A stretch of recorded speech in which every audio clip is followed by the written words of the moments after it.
যার স্ত্রী গ্রহণ করা,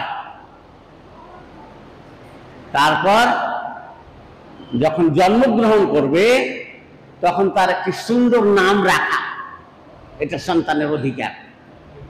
কিন্তু অনেক সন্তানের নাম দেখবেন যে নামের ঠিক নাই, নামের ঠিক নাই, মানে পিতা সন্তানকে ঠিক অধিকার দিল না। সুন্দর নাম রাখা, তার পক্ষ থেকে ক্ষমতা থাকলে আকিকা জবাই করা, যদি ছেলে সন্তান হয় তাহলে 2টি খাসি বা 2টি ছাগল, আর মেয়ে সন্তান হয় তো 1টি, কিংবা অপারক হলে ছেলের পক্ষ থেকে 1টি ছাগল জবাই করা যথেষ্ট হবে।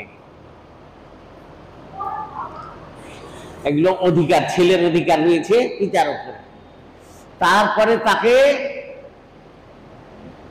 সুন্দর আদব কায়দা শিক্ষা দেওয়া, ইসলামের জ্ঞান দেওয়া, ইসলামের জ্ঞান অর্জনের ব্যবস্থা করে দেওয়া। কয়জন করেছে? বড় হচ্ছে তখন সন্তানের কাছে কোনো অধিকার পাচ্ছে না, তখন কান্নাকাটি করছে। তো তুমি অধিকার দিয়েছ কি? তাকে সুসন্তান করার চেষ্টা করেছ কি? কি যে তোমার হক আছে তুমি সেটা তাকে শিক্ষা দিয়েছ কি? দেওনি তো কি করে পাবা?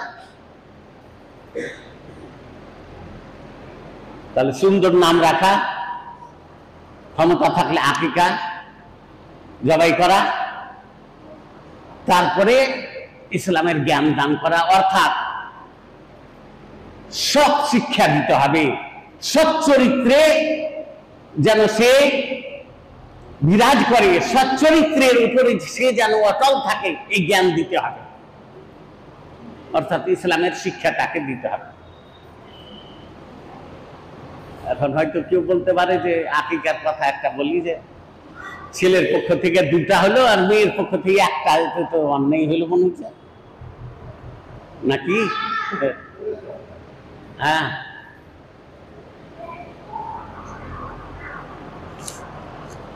ওইদিকে যাও, ওইদিকে যাও, ছেলেরা যারা ডিস্টার্ব করছে তাদেরকে বাড়ি ফাটকে দাও, যারা ডিস্টার্ব করছে তাদেরকে বাড়ি ফাটকে দাও। তো বললাম ছেলের পক্ষ থেকে আকিকা, ক্ষমতা থাকলে 2টা, আর মেয়ের পক্ষ থেকে 1টা। তো কেমন লাগছে কথাটা শুনে? প্রকাশ্যে তো মনে হচ্ছে যে ইনসাফ হইল না, কিন্তু পাক্কা ইনসাফের কথা আছে, কোনো বেইনসাফি নাই। তার কারণটা আমি জানিয়ে দিই আপনারাকে, কিন্তু কোনো বই পড়ে টুড়ে উদ্ধার করতে পারবেন না, এটা বিরাট গবেষণার দরকার আছে। কোনো বইয়ে পড়ে বই কিনা উদ্ধার করতে পারবেন না। তো রহস্যটি হলো এই, যে ছেলে সন্তান যখন জন্মগ্রহণ করে তখন তার পরিবার খুব আনন্দিত হয়। তো খুব আনন্দিত হয় বলে তাকে 2টি ছাগল জবাই করার শিক্ষা দেওয়া হয়েছে। আর মেয়ে জন্মগ্রহণ করে যখন, তো তার দ্বারা 2টি পরিবার আনন্দিত হয়। কেমন করে 2টি? হ্যাঁ, মাইজুদ্দিন বিয়ে করেছ? মাশাআল্লাহ। তো 2টি পরিবার আনন্দিত হয়। কেমন করে? যখন জন্মগ্রহণ করলো তো মাতা পিতা ভাই বোনেরাও আনন্দিত হইল, তার জন্য একটা আকিকা জবাই, ওকে যে বিয়ে করে নিয়ে যাবে সেও খুব আনন্দিত হয়। ওই জন্য হাদিসে এসেছে রাসূলুল্লাহ সাল্লাল্লাহু আলাইহি ওয়াসাল্লাম বলেছেন যে কিছু না পারে তো কমসে কম একটা খাসি জবাই করে ওয়ালিমা দাও। ওখানে একটা ছাগল জবাই করার কথা এলো, তো বাদকে বলা হলো যে একটা খাসি বা ছাগল জবাই করো। স্বামীকে কি বলা হলো যে তুমি একটা কমপক্ষে খাসি বা ছাগল হইলো দুটা, তো দুটা পরিবারে ভাগ হইলো। কিছুদিন এখানে থাকলো, তারপরে আর এক পরিবারে চলে আন। দুই পরিবার আনন্দিত, কাজে দুইজনকে জবাই করার উপদেশ দেওয়া হইল। তো হইল কি না, মনে থাকবে? মাশাআল্লাহ। যাক, এই রহস্যটি মনে রাখবেন। কিন্তু হাদিসে আছে, কিন্তু এই রহস্যটি, গুপ্ত বিষয়টি প্রকাশ্যভাবে কোন বই পুস্তকে পাবেন কিনা সন্দেহ আছে।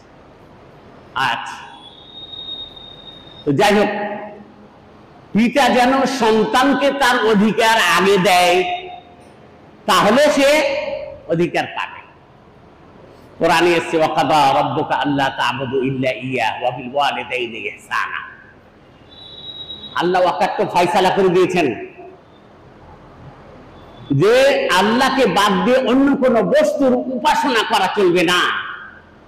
আর কি, কাদা রাব্বুকা আল্লা তা'বুদু ইল্লা ইয়্যাহু ওয়া বিল ওয়ালিদাইনি ইহসানা। মাতা পিতার সঙ্গে ন্যায়পরায়ণতা বজায় রাখতেই হবে। মাতা পিতার সঙ্গে ন্যায়পরায়ণতা, সৎ ব্যবহার, ভালো আচরণ বজায় রাখতে হবে। মা বাপ মুসলমান হয়তো তার সঙ্গে তো আরোই বেশি রাখতে হবে ভালো আচরণ।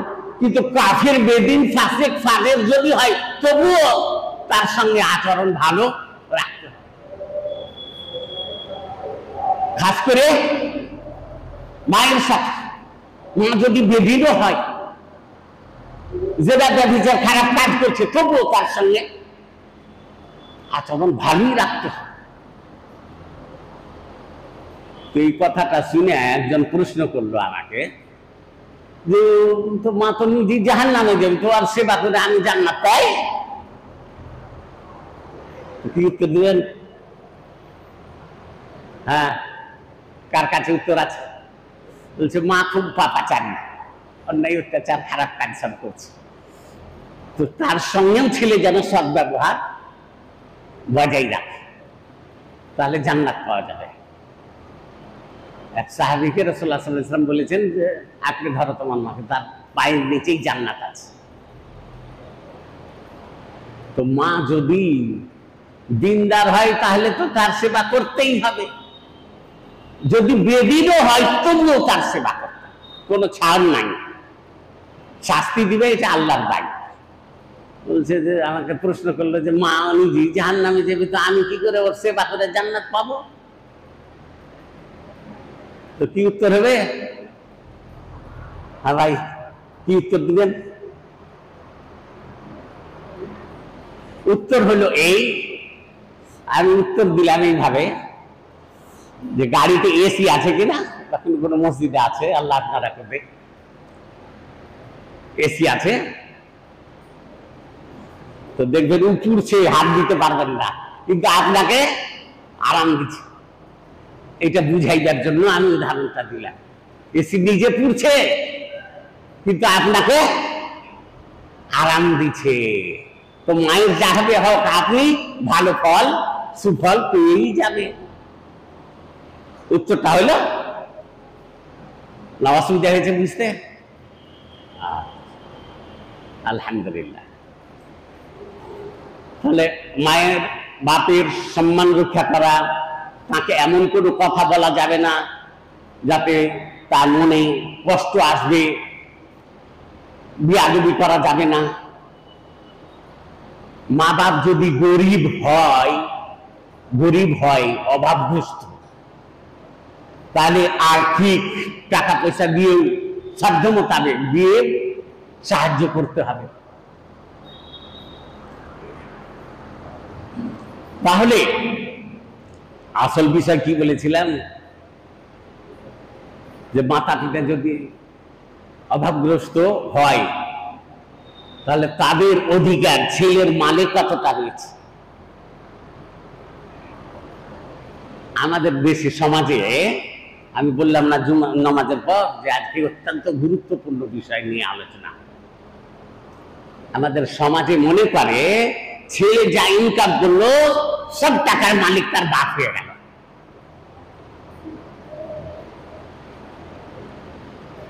মনে করে কিনা? কষ্ট করে রক্ত পানি করে না সব টাকা দিয়ে দেয়, না দেয় তো বেয়াদবি করলেছে, বিচার বসাইবে তার না।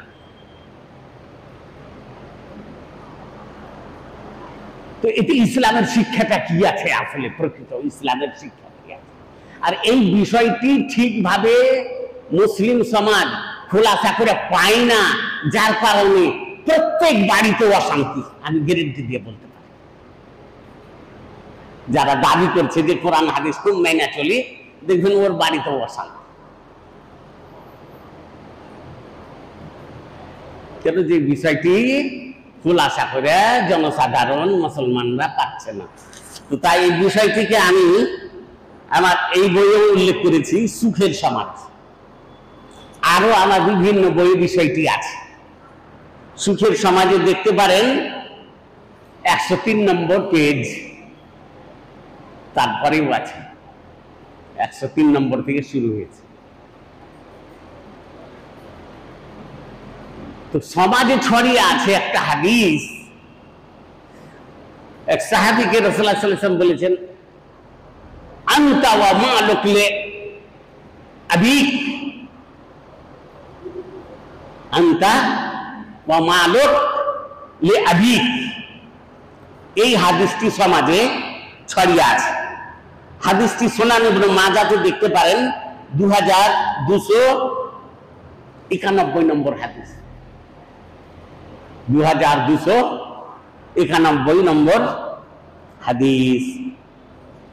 হাদিসটিকে কোন কোন আলেম দুর্বল বলেছেন, কোন কোন আলেম সঠিক বলেছেন, আবার কোন কোন আলেম হাদিসটিকে মানসুখ করে দিয়েছেন, মানে রহিত, যে এর বিধান এখন প্রযোজ্য নয়।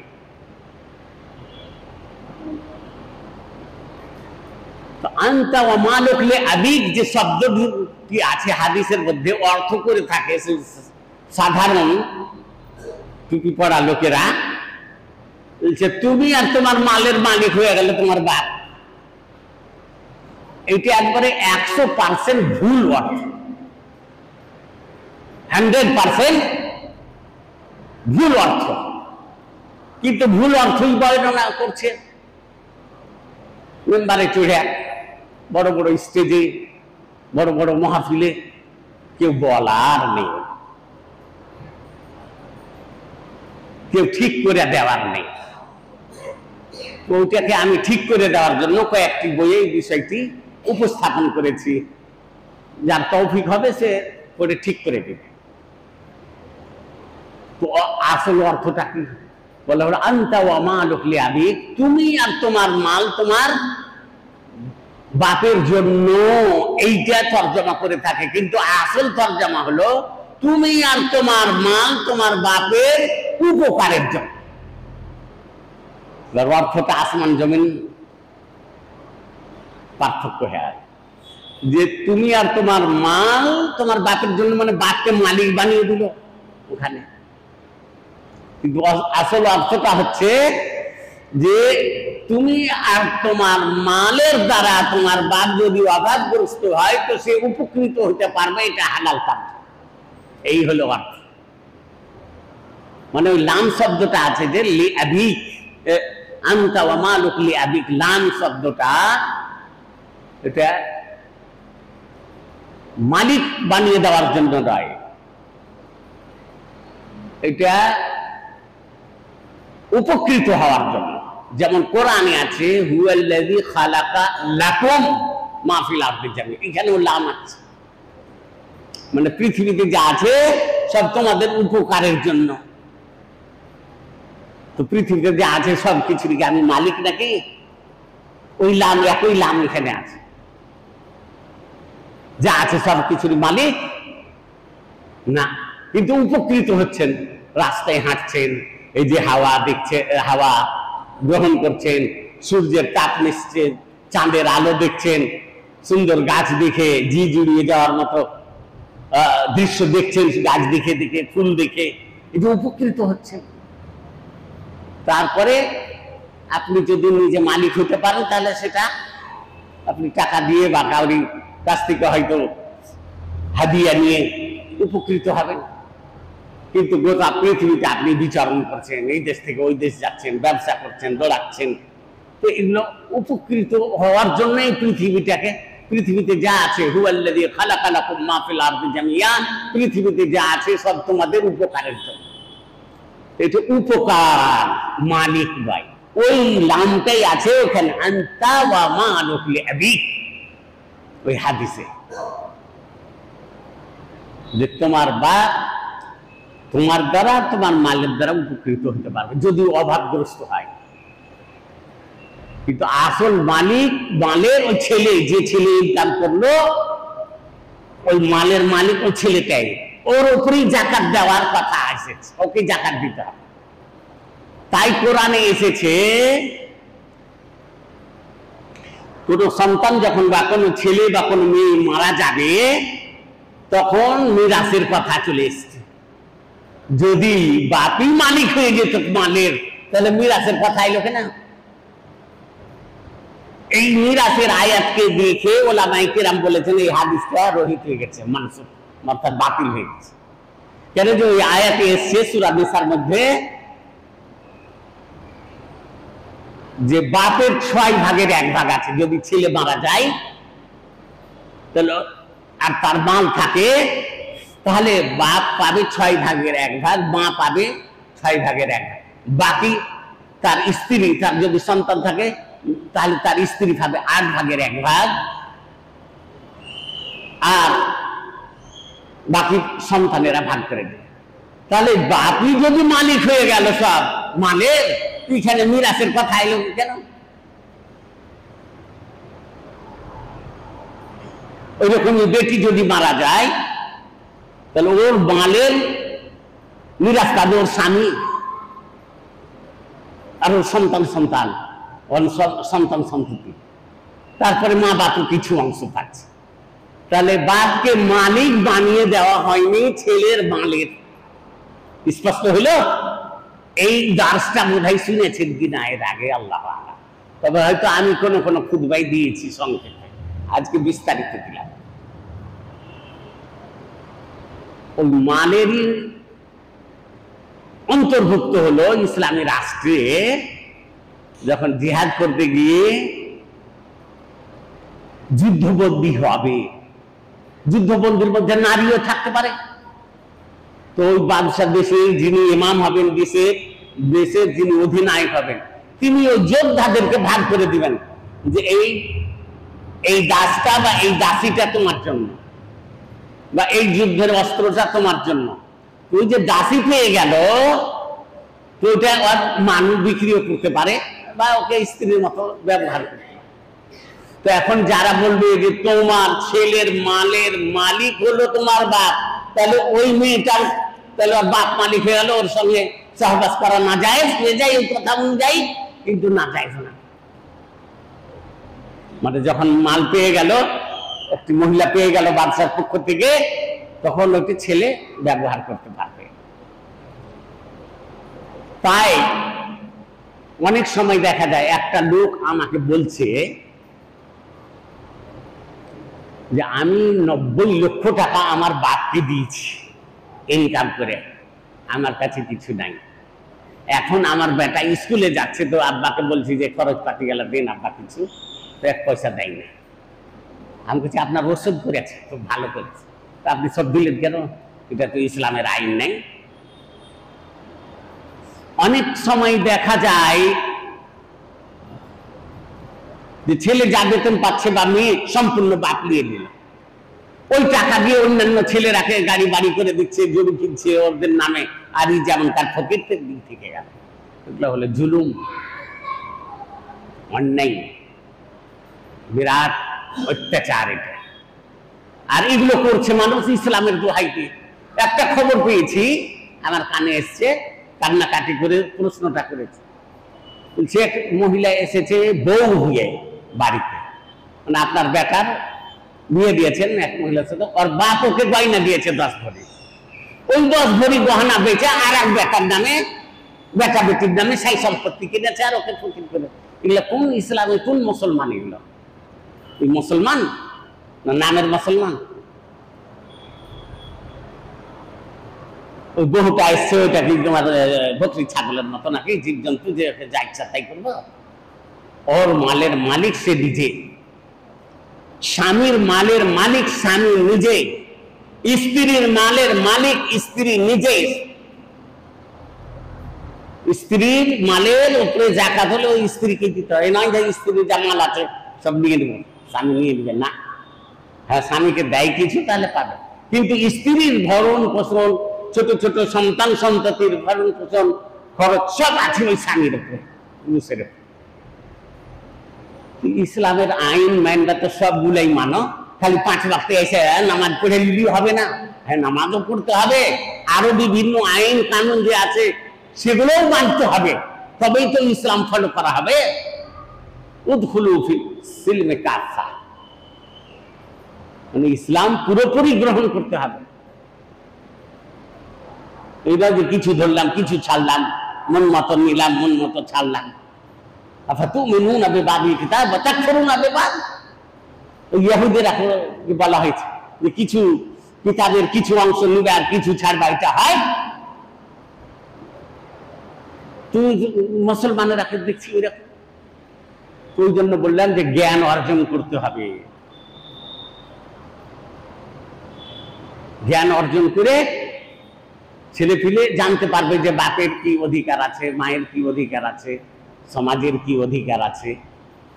তো আল্লাহ তাবারক ওয়া তাআলা আমাদেরকে যেন সঠিক জ্ঞান লাভ করার তৌফিক দান করেন, এই বলে শেষ করছি। আকুলু কওলি হাযা ওয়া আস্তাগফিরুল্লাহ লি ওয়া লাকুম ওয়া লিসাইরিল মুসলিমিন ওয়াল মুসলিমাত মিন কুল্লি যামবি ওয়া আতুবু ইলাইহি। আসসালামু আলাইকুম।